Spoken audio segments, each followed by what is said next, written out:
আব্দুর রহমান সমর্থক গোষ্ঠী তাবুক প্রাদেশিক বিএনপি ও সহযোগী সংগঠনের উদ্যোগে বাংলাদেশ জাতীয়তাবাদী দল বিএনপির ৪৭তম প্রতিষ্ঠাবার্ষিকী উপলক্ষে আলোচনা সভা ও দোয়া মোনাজাত অনুষ্ঠিত হয়।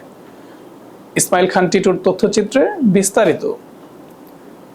18 সেপ্টেম্বর বৃহস্পতিবার তাবুকে একটি কমিউনিটি সেন্টারে আয়োজিত আলোচনা সভা ও দোয়া মোনাজাতে সভাপতিত্ব করেন তাবুক প্রাদেশিক বিএনপির ভারপ্রাপ্ত সভাপতি শাহিদুল আলম।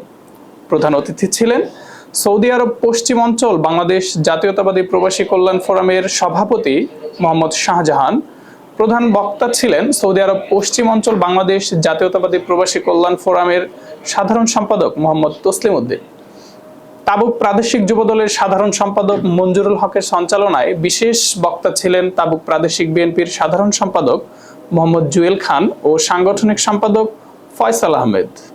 আলোচনা সভা শেষে বিএনপির ৪৭তম প্রতিষ্ঠাবার্ষিকীতে জিয়াউর রহমানের আত্মার মাগফিরাত কামনায় বিশেষ মোনাজাত অনুষ্ঠিত হয়।